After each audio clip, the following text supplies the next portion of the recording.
A piercing scream in the pitch-black tunnels. Marshal Oren Montclair spinning around just in time to see a flash of pale limbs in a glint of metal that cannot exist in our world. In that moment, the entire mind seems to vibrate with dark power, as though something ancient and hungry has awakened at last. This is the heart of our story, a confrontation with beings that defy natural law, lurking beneath the earth, harvesting humans for reasons still unknown. If you've followed every twist so far, you know the stakes couldn't be higher. But how does it end? Will Montclair's newfound allies manage to seal away the nightmare, or has the threat only begun to stir? Keep listening to uncover the shocking revelations that lie ahead and discover whether humanity stands a chance against these subterranean horrors. And don't forget, subscribe to our channel for more gripping tales like this one. Your support ensures we can continue sharing stories of dark mysteries, unlikely heroes, and the unbreakable spirit that rises to face the unknown. The year was 1878. Winter's icy grip on the Colorado high country had just begun to loosen, leaving behind slushy trails and half-melted snowdrifts. What should have been a season of renewal would soon become synonymous with terror. Marshal Oren Montclair had ridden out from the small settlement of Pinebriar with the expectation of investigating a simple delay, the Mallard wagon train overdue by 3 days. Montclair, at age 45, was not new to such tasks. His 17 years of chasing outlaws had carved deep lines into his face, a roadmap of close calls and countless losses. Silver strands wove through his dark hair, and an old bullet in his left shoulder always ached in cold weather. But none of that dulled his keen eyes or steady hands. He was known to read tracks better than most folks read newspapers. That morning, news had reached Pinebriar via a breathless rider. The Mallard train was nowhere to be found, and Marshal Montclair set out alone at daybreak. The local sheriff, Jonas Ward, had offered a green deputy as backup, but Montclair preferred solitude. He had lost too many men by trusting novices in lethal situations. As Montclair guided his dun-gelding sergeant along the well-trodden trail towards Silver Gap, he found the first sign of trouble beside a roaring creek, a saddled horse partially devoured by scavengers. A horse brand he recognized as belonging to Deputy Haller, who had set out 2 days prior to investigate the wagon train's tardiness. Fearing the worst, Montclair pressed onward.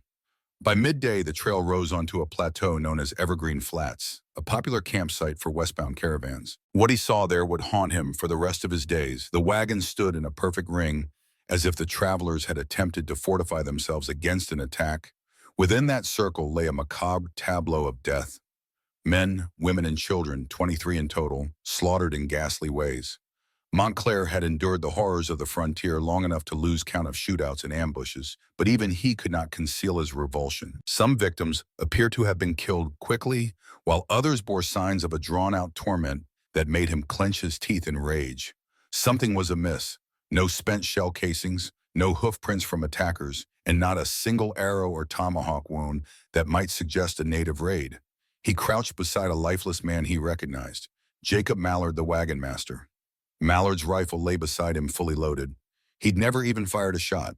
A wave of disbelief washed over Montclair. Even if the travelers had been ambushed in the dead of night, you'd expect some sign of a fight, yet it was all so disturbingly quiet, as though their attackers had struck with unnatural precision. Then Montclair spotted footprints leading away from the wagons. At first, he took them for animal tracks, perhaps a large grizzly.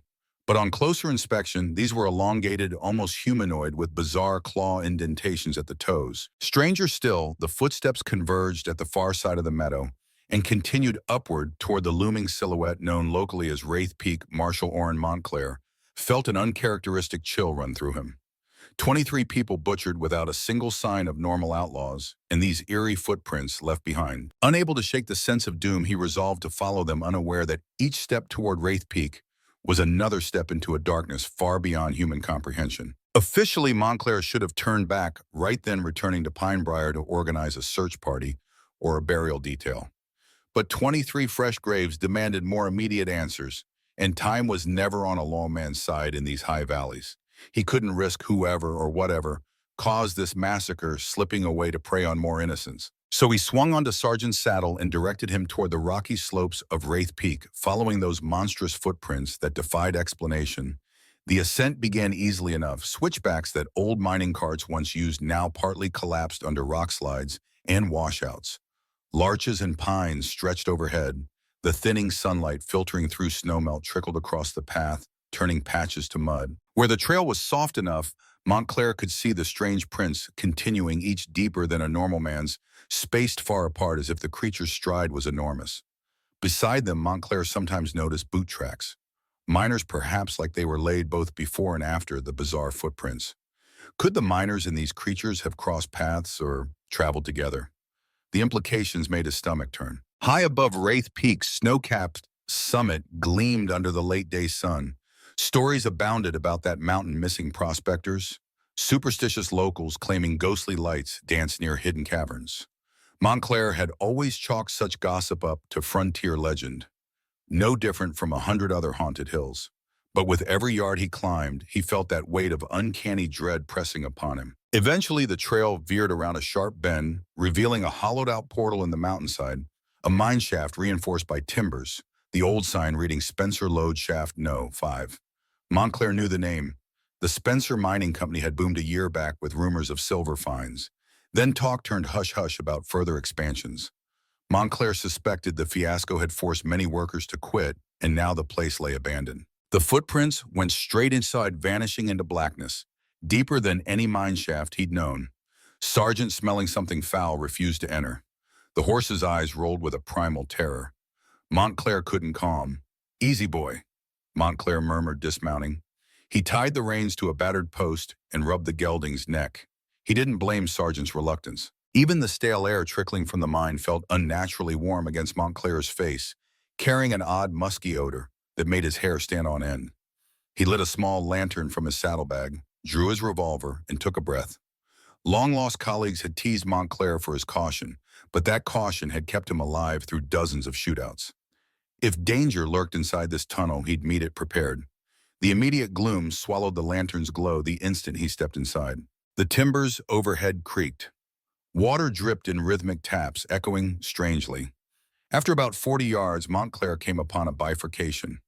The original shaft continued straight, its rails rusted. A newer tunnel branched off to the right, the exposed rock still jagged from recent blasting. He knelt, holding his lantern low. The monstrous footprints diverged here, heading into that fresh tunnel. Also crossing them were boot prints. Montclair's pulse quickened. People had been here recently, and they might still be. He pressed on. The corridor sloped downward, revealing scattered tools, shovels, pickaxes, drills. Some lay abandoned in mid-strike, others neatly stacked. The deeper he descended, the more the temperature rose, as though the mountain concealed a geothermal vent, or something else. Rounding a corner, he entered a wide chamber, evidently used as a staging area for ore mining. Carts, half filled with rock, stood in a row. Crates of dynamite and blasting caps lined one wall. Montclair panned his lantern across the chamber. That's when he saw them broken lanterns. Bloodstains smeared across the rock, yet no bodies. He found a battered tin mug lying in a congealed pool of crimson. The hair on his nape prickled. This was too similar to that wagon site: excessive blood, no bodies, no sign of normal fight or flight. Something rustled behind a cart. Montclair whirled, revolver aimed. A half-choked moan issued from the darkness. He crept closer, discovering a gravely wounded miner collapsed behind the cart. The man's torso was scored with deep slashes and his eyes brimmed with horror. In a ragged whisper, he forced out words. "Those things took the others deeper, some alive." Montclair tried to stanch the bleeding with a spare cloth, but the miner gasped his final breath. Only a single tear slid down Montclair's cheek as he closed the man's eyes. He stood, the echoes of the miner's last words pounding in his mind. Alive, whatever had mauled the wagon train, they were capturing some people. For what purpose, Montclair couldn't imagine.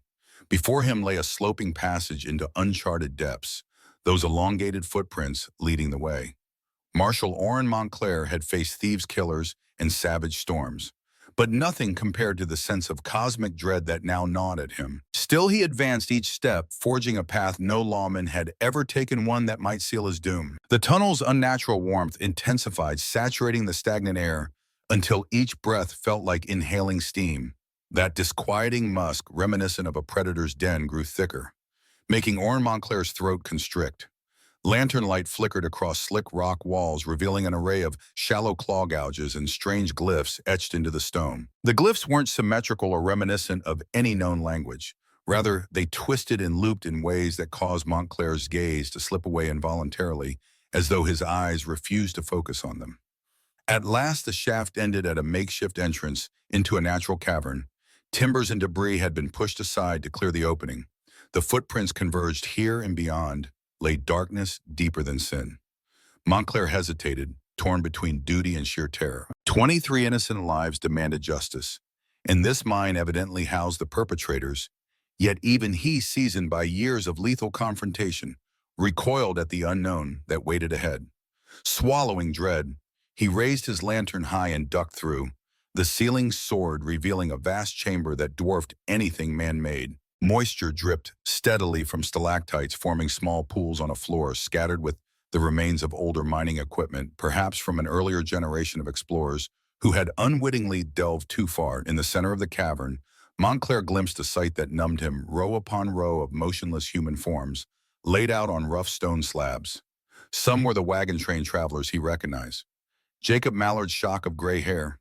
Others wore miners' uniforms. All had savage incisions, surgical in their precision, as if their organs had been removed or rearranged. Worst of all, some of them were still breathing in labored, mechanized gasps, keeping a wide berth. Montclair edged closer to one slab, revolver trembling in his grip. It was a young woman with fair hair, Sarah Collins. The name flashed in his mind from the battered journal he'd retrieved back in the wagon circle. Her eyes flickered open at the lantern glow, and she let out a raspy moan. Montclair's heart twisted. She was half alive, but her torso was partly opened, revealing an amalgamation of foreign instruments embedded among her organs. With the same twitching gesture, she attempted to speak, but no proper words formed, only a soft, agonized hiss. Suddenly, a shape loomed on the periphery of his lantern's beam. Montclair spun, confronting a towering creature nearly 8 feet tall. Limbs impossibly elongated, skin so pallid it appeared translucent. It held some metallic device with segmented arms, the tip dripping with glistening fluid. A single hiss escaped the creature's vertical mouth slit as it noticed Montclair. Then, in a blur of movement, it lunged. He fired twice. The first shot grazed its shoulder. The second punched through its abdomen, but instead of collapsing, it staggered only briefly. A shrieking cry, reminiscent of nails on glass, reverberated through the cavern. At once, echoes of that shriek sounded from every direction. Lantern in one hand, revolver in the other, Montclair retreated, heart pounding. Another creature emerged from the darkness, then another. They advanced not with the clumsy rage of men, but with unnerving grace, as though gravity obeyed them differently. Behind him, the woman on the slab made a gurgling sound that might have been a plea. Montclair's mind raced. He was outnumbered, and if he tried to haul her away, they'd both be dead before he reached the tunnel. With a raw scream of frustration, he wrenched free a stick of dynamite from his satchel, lighting the fuse on the lantern's flame. He flung it into the midst of the approaching creatures, pivoting to run back the way he'd come. The concussive blast thundered through the cavern, and Montclair felt the heat on his back. He didn't stop to look. He sprinted for the tunnel, hearing an unearthly clamor, screeches collapsing stone, the flicker of odd lights. He burst through the passage back into the mine shaft, nearly blinded by swirling dust and the aftershock of the explosion. Still, those shrieks followed him, echoing. The entire structure rumbled as if wounded. Not pausing for breath, Montclair stumbled toward the exit. He glimpsed scuttling silhouettes on the ceiling, creatures scaling the shaft like insects, their limbs bending in horrifying angles. With a final surge of desperation, he dove for the mouth of the mine, seeing Sergeant's silhouette in the fading daylight. A monstrous arm claws splayed sliced the air behind him, missing by mere inches. Montclair hurled himself onto Sergeant's back, spurred the gelding, and pounded down the slope. He left behind the bodies of those taken half alive in alien torment. Despite the nightmare etched behind his eyelids, he knew he had to carry word to Pinebriar and beyond, no matter how insane the tale might sound. Marshal Orrin Montclair's gallop back toward Pinebriar was a blur of panic and frigid wind. Sergeant galloped so hard it felt as if the horse's heart might burst. Yet not once did Montclair dare glance behind. He didn't need to confirm whether the creatures were giving chase. The possibility alone fueled his breakneck ride. By twilight, he'd reached the outskirts of Pinebriar, torchlight flickering across humble log buildings. With Sergeant heaving under, and Montclair reined up at the sheriff's office. Sheriff Jonas Ward emerged at the sound of hoofbeats, lantern in hand. One look at Montclair's battered form and ashen face, and Ward rushed forward. "Good Lord, Montclair! Are you hurt? Where's the wagon train?" The marshal nearly collapsed, half sliding off Sergeant's saddle. It took effort for him to speak, his voice shaky. All dead, found them. Found the mine shaft. Monsters. Ward led him inside, yelling for a deputy to fetch the doctor. Within minutes, Montclair was propped in a wooden chair, blanket draped around his shoulders, while the town's medic fussed over his cuts and bruises. Breath by ragged breath, Montclair recounted what he had seen: the grotesque slaughter at the Wagon circle, the subterranean chamber full of twisted, half-living victims, the inhuman footprints. At first, Ward's face showed paternal skepticism. He'd known Montclair for years, but underground creatures was a hard pill to swallow. Yet something in Montclair's haunted eyes and trembling voice shattered any notion of exaggeration. "We must warn others," Montclair insisted hoarsely. "Send word to Silver Junction, Whirling Pass, and White Creek. This isn't just a band of outlaws or a solitary freak, it's an infestation."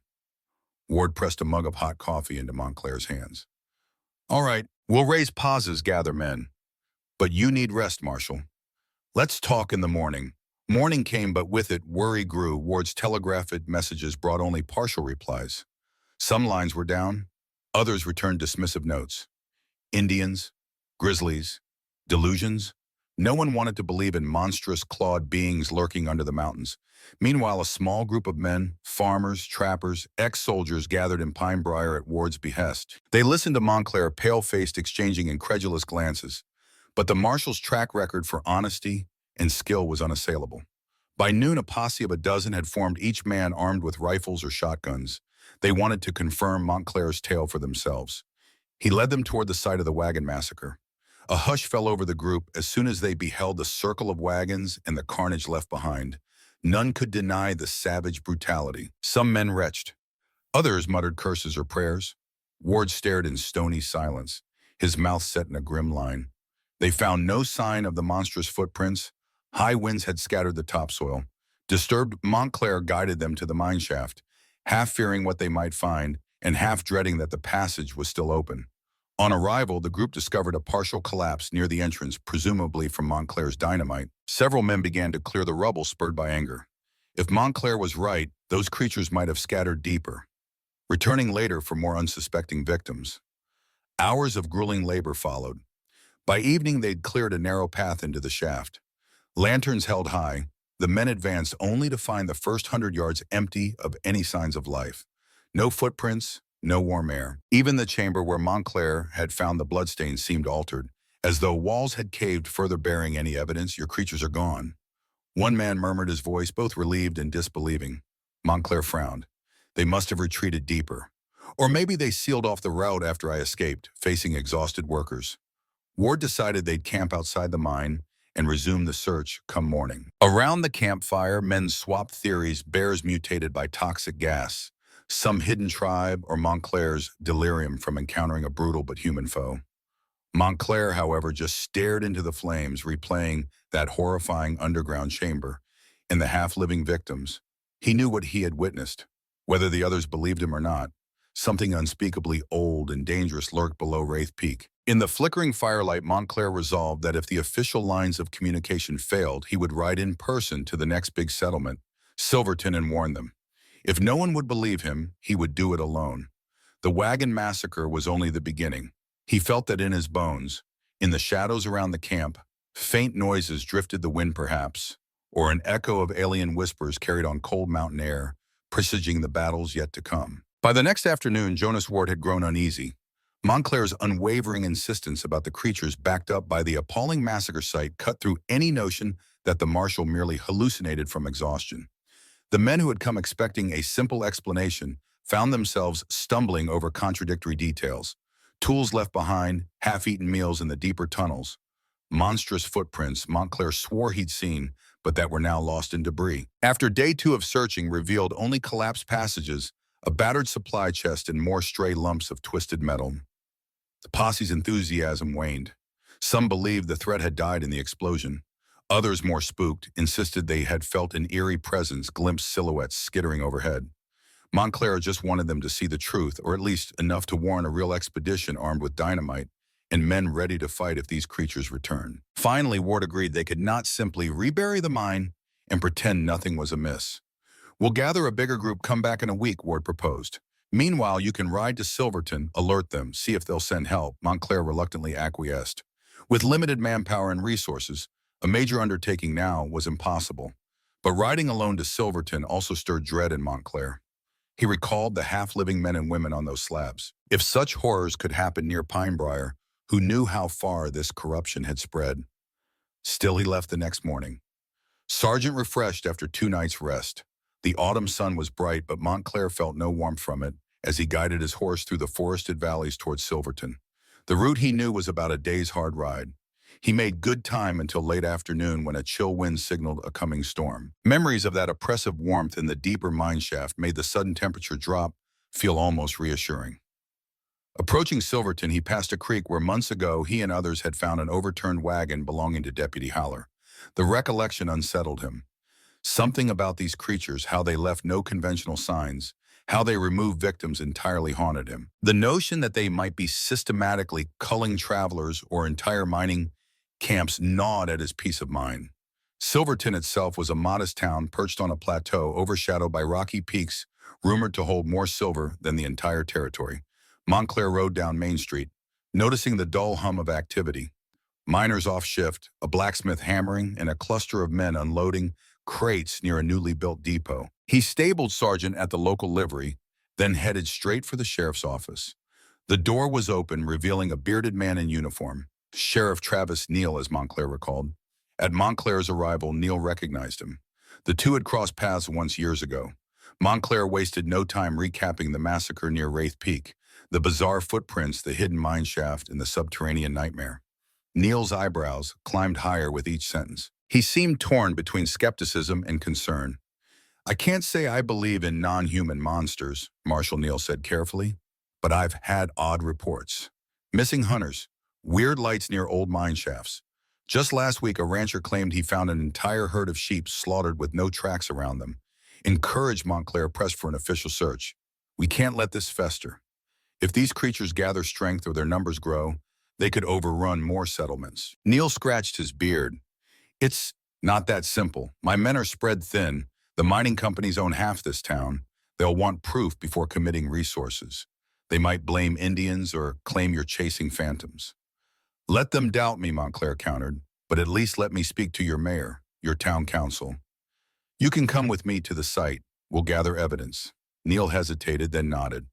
"All right, let's hold a meeting tomorrow morning. Meanwhile, find a place to rest. I'll see if I can gather some influential folks like Mayor Burroughs, the local doctor, and some top mining reps." That night, Montclair wrestled with uneasy dreams in a Spartan hotel room.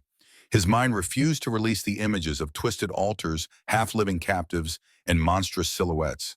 If the higher-ups in Silverton demanded evidence or a demonstration, how long until tragedy struck again?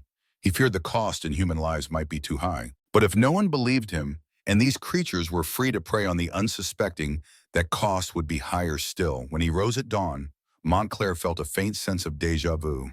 Another town, another group of skeptics to persuade, another desperate battle with the unknown. But he set his jaw. If he had to fight this war alone, so be it. In the end, it wasn't Montclair's testimony alone that swayed Silverton's leaders. It was the sudden disappearance of 2 night watchmen. They had patrolled the outskirts near a newly built spur line.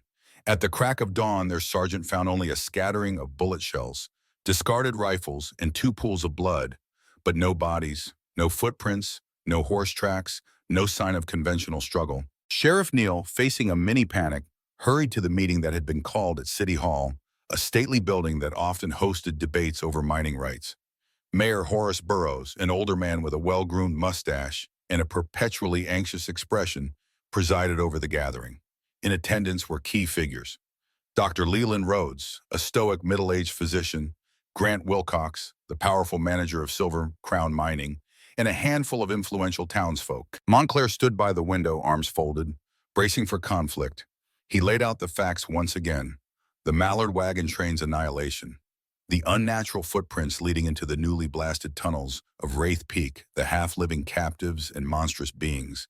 He didn't sugarcoat anything. The 2 missing watchmen that very morning only underscored the urgency. "I know how this sounds," he said levelly. "I wouldn't have believed it had I not seen it with my own eyes, but I saw, and I survived." That's why I'm here, pleading for us to prepare. Grant Wilcox, sneered Marshal Montclair with respect. Your claims defy logic. We've uncovered new silver veins near Wraith Peak. Yes, we've encountered unusual obstacles, collapses, missing tools. But to suggest alien creatures dwell underground, hunting humans, it's ridiculous. We'd have found more evidence, bones droppings. Something Montclair inhaled sharply. These creatures take everything, bodies included. I believe they harvest them. As for droppings or remains, who says they function like normal animals? This morning's vanishings prove something is hunting your watchman now. The tension rose. Dr. Rhodes, who'd lived in Silverton for 2 decades, cleared his throat. In my practice, I've seen bizarre injuries occasionally from wild animals or cave-ins. But if you're correct, we're dealing with a threat beyond standard bandits or large predators. Sheriff Neal sees the opportunity. Exactly. So ignoring it endangers the entire region. If folks keep going missing, or if a large caravan is attacked near our mines, the blame will fall on us for not acting. At the very least, let's confirm or disprove Montclair's claims. That's all I ask, Montclair said. Send a sizable group with me to the site. We gather any tangible proof. If these things are real, we need a plan to combat them. If not, he spread his hands. You can write me off as a fool. Mayor Burroughs rubbed his temples, pained. Lord knows we can't handle more panic. The last time rumors of deadly creatures spread, half our workforce left. But we can't let more people vanish in the night either, Fong. Let's form a scouting party, a thorough expedition. Wilcox, you'll coordinate miners. Neal, gather your best deputies. Wilcox frowned but nodded.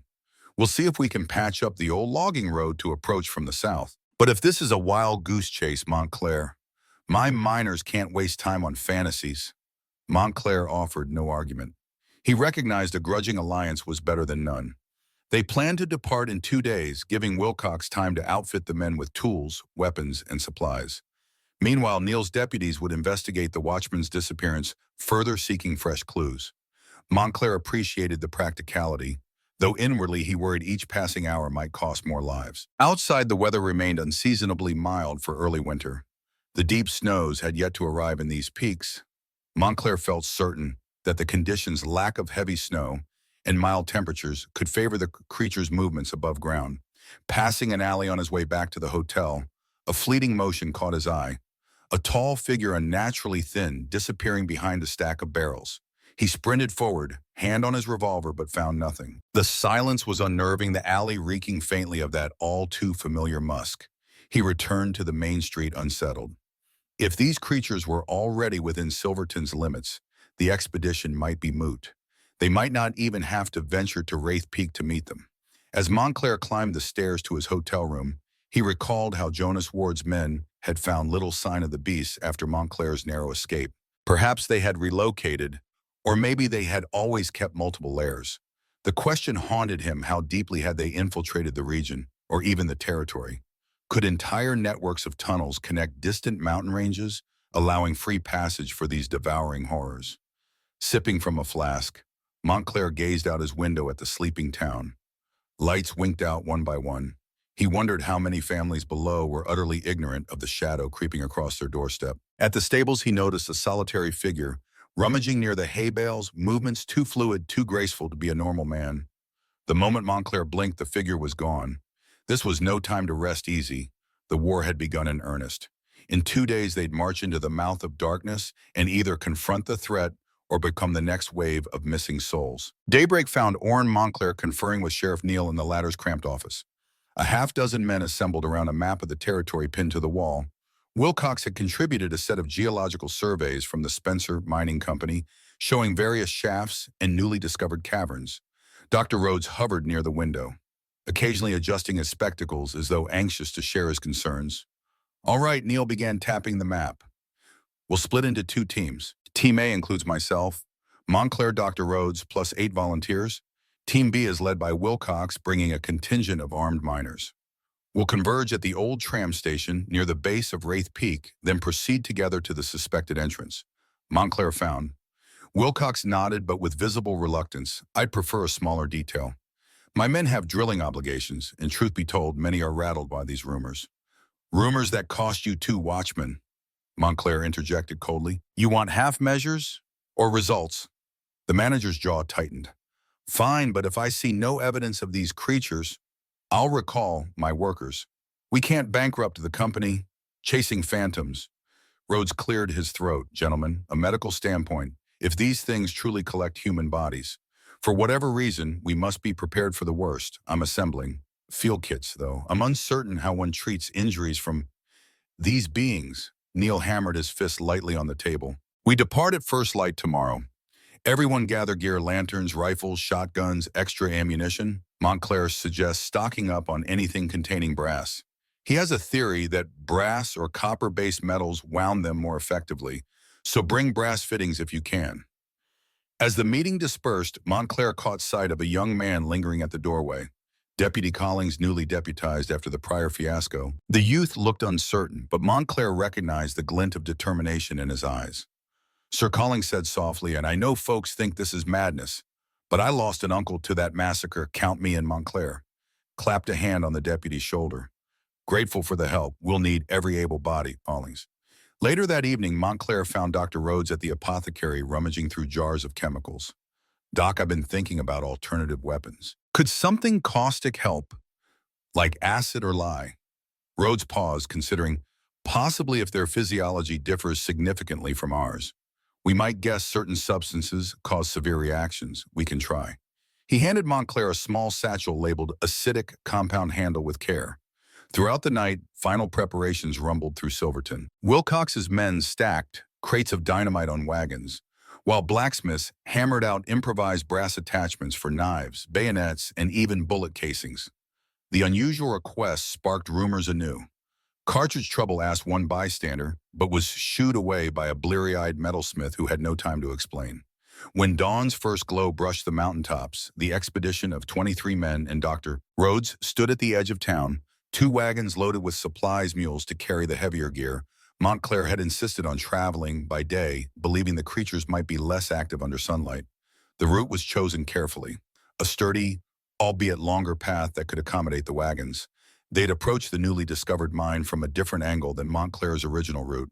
Tension lay thick as they started uphill. Wilcox rode in front of the wagons, directing his men. Neil and Montclair, along with Dr. Rhodes, rode close behind. A handful of outriders scouted the flanks, scanning for signs of movement in the pine-laden slopes. At intervals, Montclair spotted glimpses of elongated footprints, fresh or illusions in the half-melted snow. He couldn't be certain. Once he could have sworn he saw a tall figure vanish behind a boulder, but the watchers found no trace upon investigation. By midday, they reached the tram station's remains, a crumbling platform that had once hauled ore from smaller dig sites. The men dismounted, scanning the area. Lying in plain view was a battered mining helmet streaked with blood. Neil muttered curses. They're close, Montclair crouched, noticing a trail of footprints leading west, likely deeper up the slope. At their sides, brass-bladed rifles glinted in the sun, each man clinging to the hope that these weapons would give them an edge in the coming confrontation. 2 miners broke off to set a defensive perimeter around the station.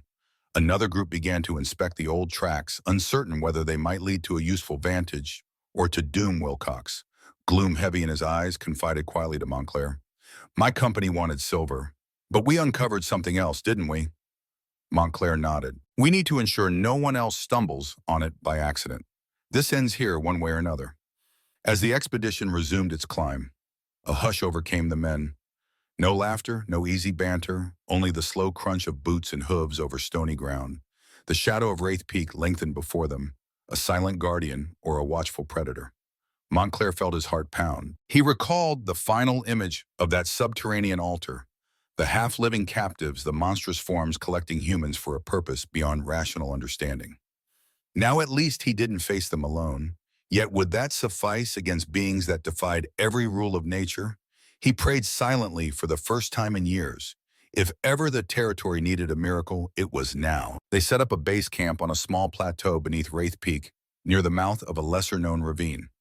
According to the geological surveys Wilcox had provided, this ravine should connect to the newly blasted tunnels from a side entrance, potentially allowing them to avoid the main route Montclair had discovered earlier.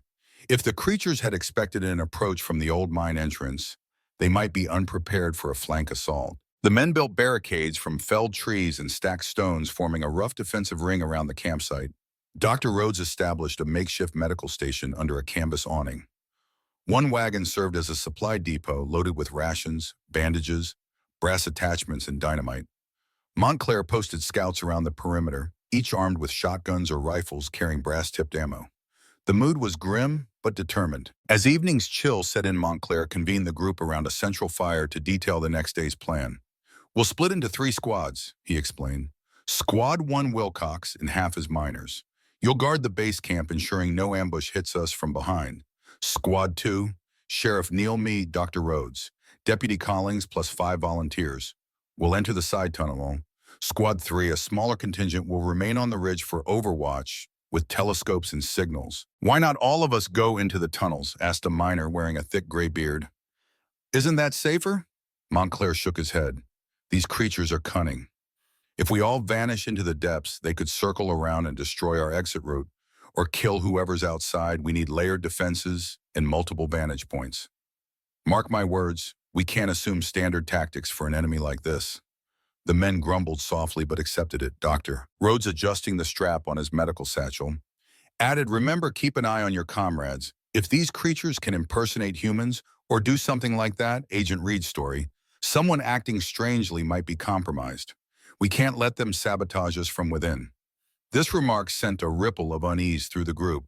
Montclair recalled the moment in Pinebriar when he'd first realized the creatures might infiltrate disguised as men. He suppressed a shiver. That was a possibility none wanted to face, yet ignoring it was lethal. Night fell fully, stars blazing overhead in the thin alpine air. Many men found sleep elusive. The dark silhouette of Wraith Peak loomed a silent threat. Montclair, pacing the perimeter, heard faint rustling near the ravine's entrance, but saw no movement upon inspection. Gusts of wind or watchers. He suspected watchers. Just before dawn, the group assembled. Squad 2 prepared to depart for the side tunnel, unloading packs with dynamite and extra ammo. Peterson, a big miner from earlier, carried an improvised flamethrower similar to the contraption Montclair had read about in older dispatches. This one was a metal canister strapped to his back, feeding a nozzle that could spew ignited kerosene. "If they fear fire," Peterson reasoned, "I want them to fear me." Sheriff Neil tested the pump action on his shotgun. "We must be ready for anything." Montclair offered a tight smile. "I just want to get in, find the heart of this nest and blow it to kingdom come, leading the way." Montclair, Neil. Rhodes, Collins, and their 5 volunteers descended into the ravine. The morning light barely reached these rocky depths, casting long shadows that seemed to shift with each footstep. After half an hour, they discovered an opening in the ravine wall, freshly blasted rock, supported by half-collapsed timbers. A dull warmth issued forth. Montclair recognized that musky stench. "We've found it," he murmured. He signaled a halt to examine footprints at the threshold, a mixture of normal boot prints and those unnerving, elongated prints. The men exchanged glances of shared dread. Neil quietly reminded them, "Stay close, watch for traps. If we encounter hostiles, call out, don't wander." They lit lanterns and stepped inside, forming a double-file line. Immediately, the tunnel branched. Montclair's group took the left corridor, following a subtle airflow that suggested a larger chamber beyond. The deeper they went, the more that alien presence pressed against them, as though the weight of monstrous centuries lurked behind every bend. Brass-laden weapons clinked in the hush. Ahead, the passage curved. Montclair signaled caution. They edged around lanterns, revealing a rough-hewn chamber, strewn with rotted crates and twisted lumps of metal, no sign of life. A trickle of relief spread. Maybe the creatures had abandoned this tunnel. Then they spotted what lay scrawled across the walls, swirling lines, arcs and angles that glowed faintly green, like phosphorescent algae. Dr. Rhodes stepped closer to inspect. "These patterns, they're not random. Possibly a language or instructions." Collins gulped. "If it's a language, I sure as hell don't want to know what it says." Moments later, an echo of movement carried from deeper in the darkness. Montclair raised his hand, halting them. A single sound wafted up, a rhythmic hiss, reminiscent of shallow breathing or chanting. They were close to something, maybe the central nest. Everyone readied weapons. Montclair swallowed. This was no mere search for proof, or was about to begin. They found the first body pinned against the wall of the main corridor, a miner in a Spencer mining uniform, his face contorted in agony, torso partly dissected. The sight nearly caused one volunteer to retch. Montclair forced himself to remain calm. "Check his pockets," he ordered. Collins, fighting revulsion, complied. He extracted a scrap of paper on which the miner had scrawled messy lines. "They come from the deeper chambers. Bring them us. Must find The gateway changes everything. Dr. Rhodes frowned at the mention of a gateway. Could this be the same phenomenon described in your earlier accounts, Marshall? Something akin to a door between worlds. Montclair recalled the terrifying final glimpses he'd had of altars and half-living captives. Yes, he said quietly, and we have the dynamite to destroy it, if we can reach it. They pressed on. The tunnel expanded into a larger passage, the floor gradually sloping downward. The temperature spiked again, that oppressive heat stirring sweat under their layers.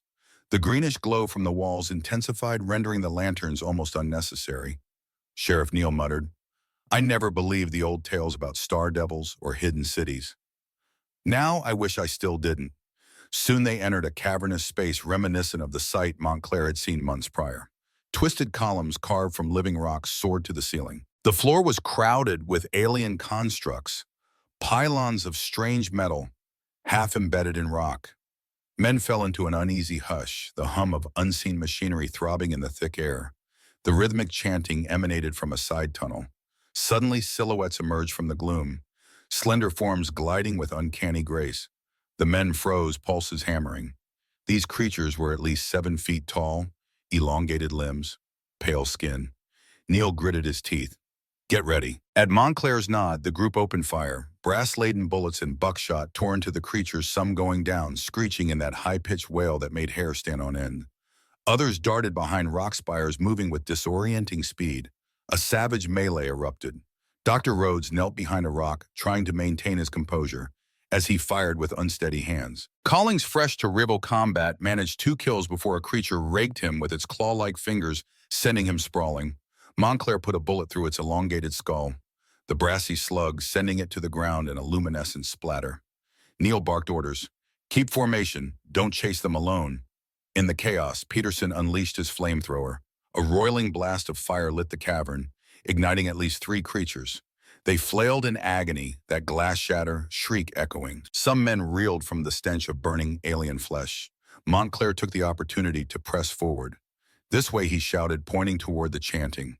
They stumbled over living altars of grotesquely modified miners, pinned to the walls. One tried to speak, voice broken by mechanical implants, but only moans emerged. The men had no time to rescue them. More creatures poured from side passages, converging on the intruders. We can't hold them, Neal warned, firing methodically. Too many. Over the thunderous gunfire and unearthly cries, Montclair caught glimpses of a central structure in the next chamber, a metallic ring at least 12 feet tall, emanating a pulsating glow.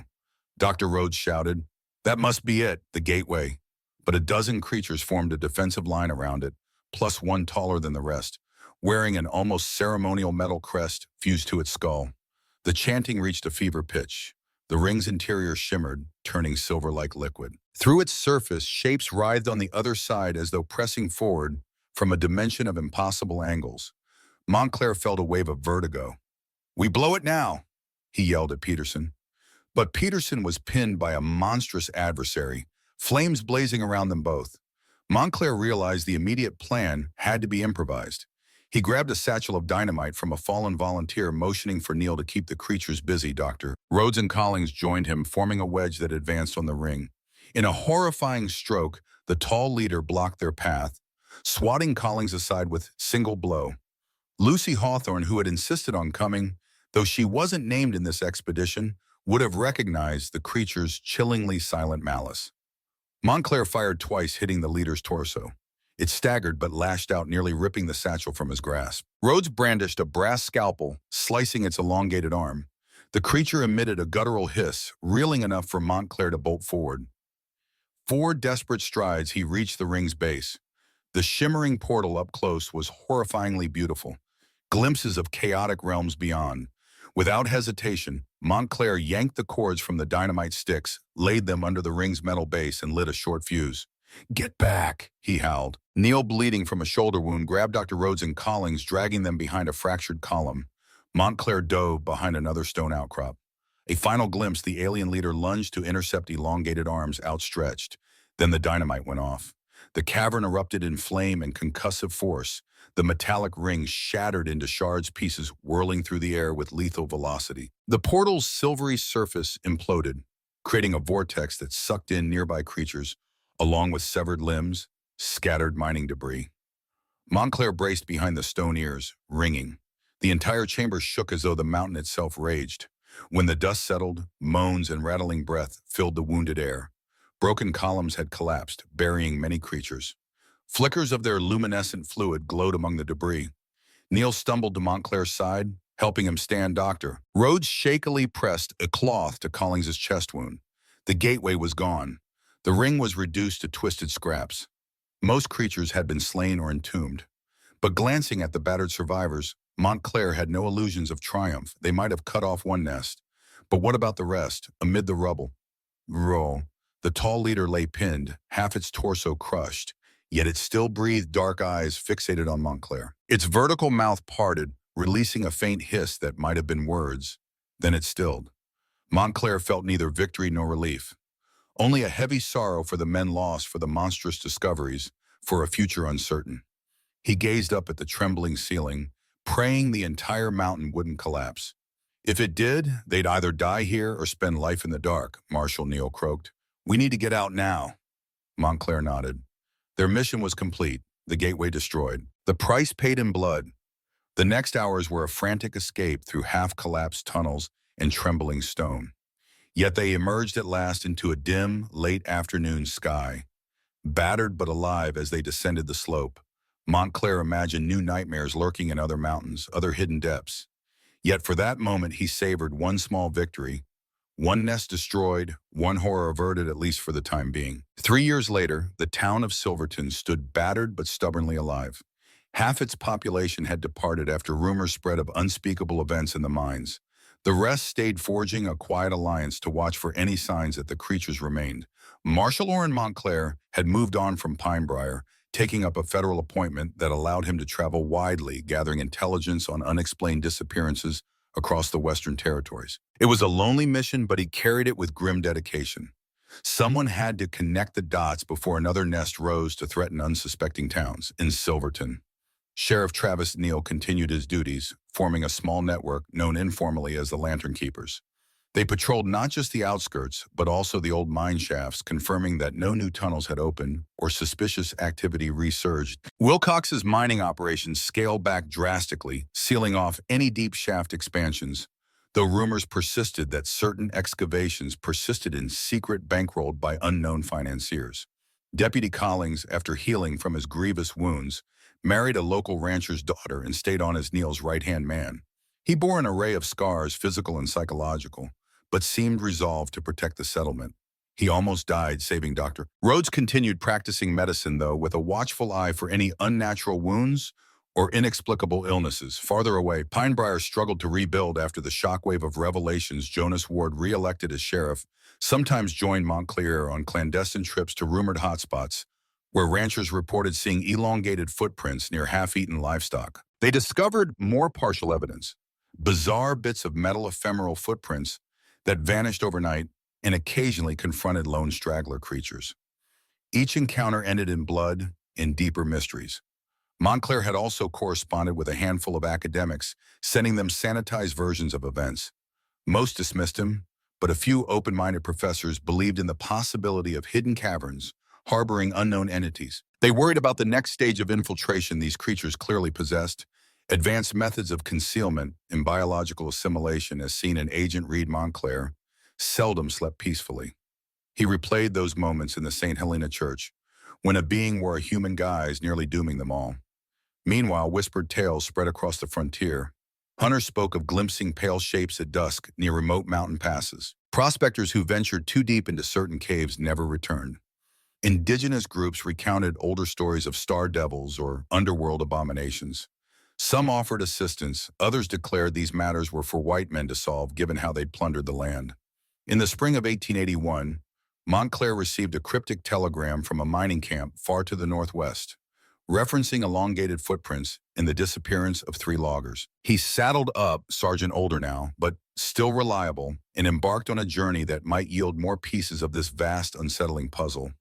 His vow remained unwavering. No community would face the monstrosities alone if he could help it. One hazy evening, Montclair rode through Silverton for supplies.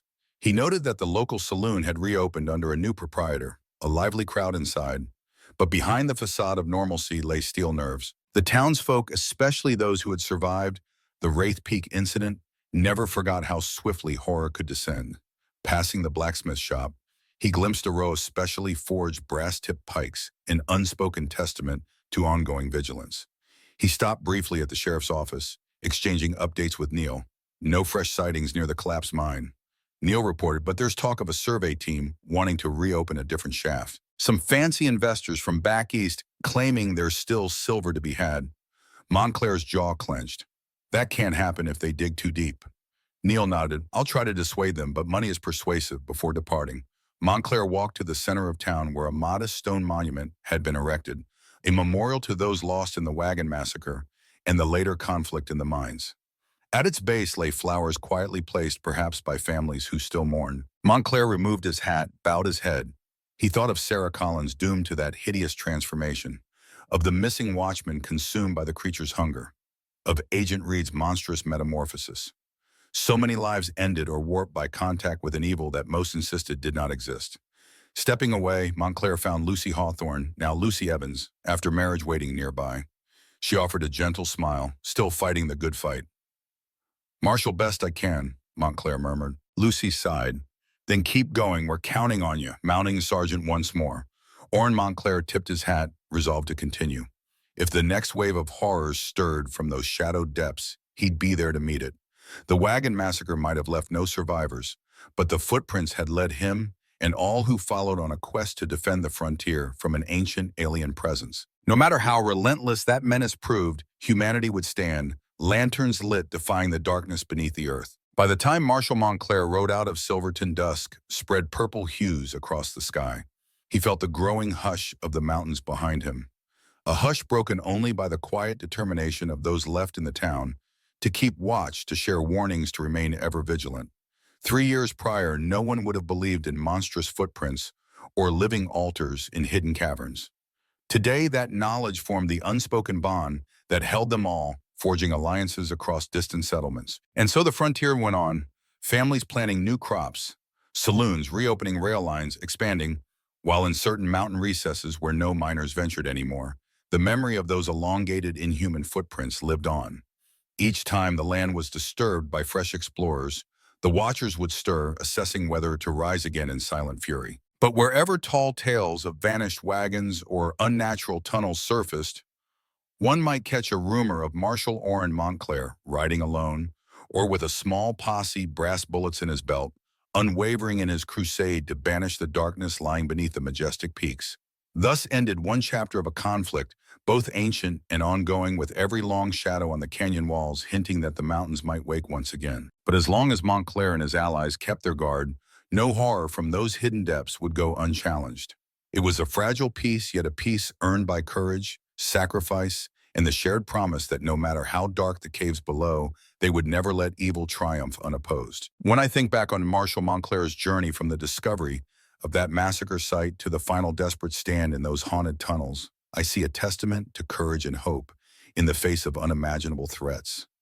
Yes, the creature's existence defied our understanding of nature, and yes, the cost of victory was heartbreakingly high. But each individual who rose to fight for their community showed that even the most ordinary among us can wield extraordinary resilience. In the end, it's this collective bravery that lingers. Neighbors banding together, forging brass weapons, lighting torches of defiance against an ancient evil. It reminds me that no matter how dark our circumstances, unity and determination can drive us to incredible acts. The story closes on a fragile peace with the knowledge that vigilance must never waver. If you have thoughts or theories about what truly lurks beneath Shadow Mountain, or how communities can unite against the unknown, comment below and share your insights. Thank you for staying with us until the end. Please subscribe to our channel so we can continue exploring stories of courage, community, and the power of human perseverance.